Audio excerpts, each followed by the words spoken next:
Welcome to Team FastEddy and HPIBajaTutorials.com. This tutorial is going to cover the disassembly and the reassembly of a CY 23cc Fuelie. However, the procedure is going to be the same on almost every two-stroke engine that we use in the fifth scale hobby for cars today. We're going to go ahead and disassemble everything and lay it out and show you all the different pieces and parts so you can be familiar with them. And then we're going to have the help of Ted Simpson with DarkSoul Racing to help us put it back together and show us all the tips and the tricks on how to put them together so that they properly function. On the first few steps here, we're going to go ahead and remove the pull start cover, the stock exhaust pipe for the ready to run, as well as the air filter, and then we'll move on from there. Removing the pull start is fairly easy. There's 4 screws, one on each corner. Very simply going to go ahead and take those out.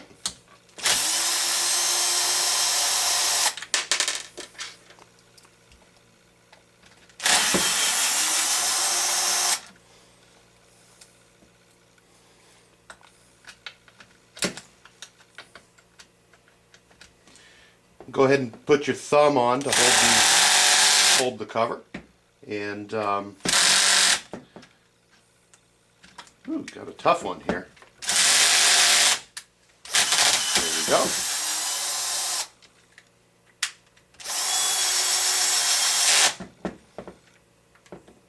For the last one, let's go ahead and hold our thumb over the cover, and then we're going to go ahead and remove the last screw.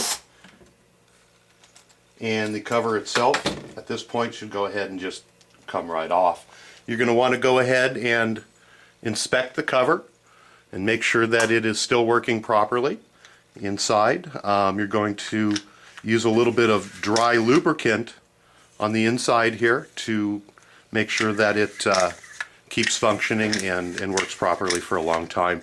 If you see any wear inside of here, go ahead and either get a new pull start, or you can also purchase a metal pawl on the inside here from your favorite retailer. Either way, this is what your pull start looks like. And there are 4 screws that hold it on. Alrighty, now that we have the pull start cover off, we're going to go ahead and remove the rear exhaust. And if you have a different pipe on, they remove the same way. Basically, there's going to be 2 screws that hold on your exhaust.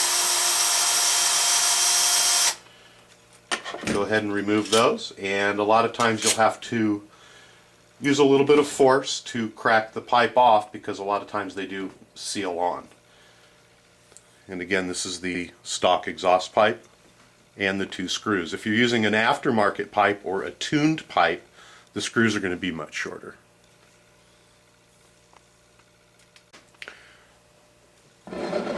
Go ahead and turn your motor around, and let's go ahead and remove the stock air filter. It's very simple. On the side here is a little clip. You can use a flat blade screwdriver in there, or you can simply press down with your thumb on the little latch and go ahead and remove the cover. Just like so. As you can see, it's a simple hinged mechanism that holds the air filter on. So go ahead and set that off to the side as well. The second part of the air filter is the cone, and at this point that should very simply just come off.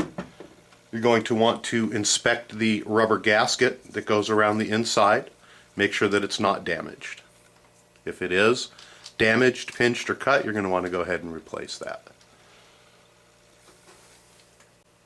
We're now going to go ahead and remove the third portion of the air filter, which has the carburetor bolts on there as well. There's 2 flanged bolts. We're going to go ahead and remove those.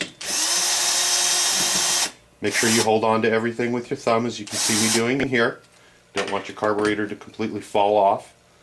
Very gently, go ahead and grab it with your other hand and pull the carburetor off. You have 2 bolts, which we're going to go ahead and remove. You have your third portion of your air filter cover, and there's a small gasket on that.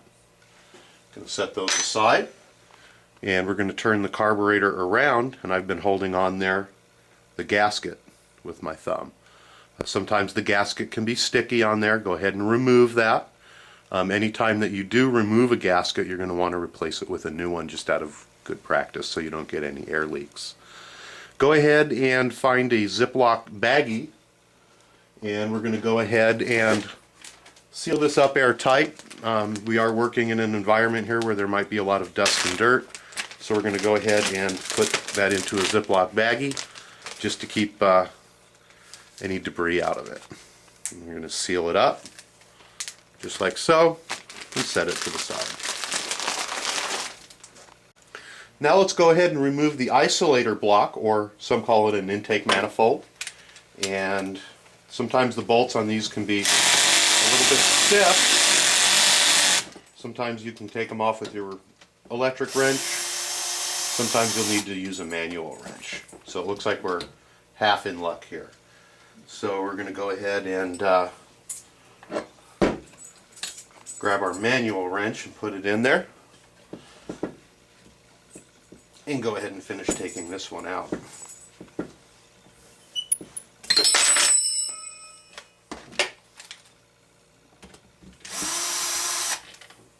Just like so. Let's go ahead and set the isolator block off to the side. The isolator block, or the manifold, looks like so. And again, there's going to be a gasket on here, which sometimes can either stick on the engine or it can stick on the isolator block. Go ahead and peel that off, and we're going to replace that as well. That's your isolator block. Now that the isolator block is off, we're going to go ahead and start to pull off all the plastic as far as the top shroud and then the metal front shroud as well.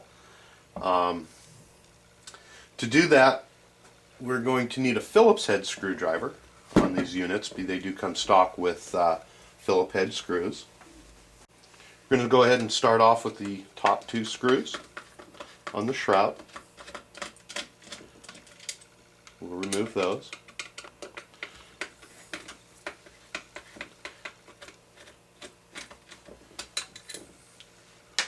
And go ahead and take a look, and then on the bottom there'll be two more, and then on the side is an additional screw. Go ahead and remove those.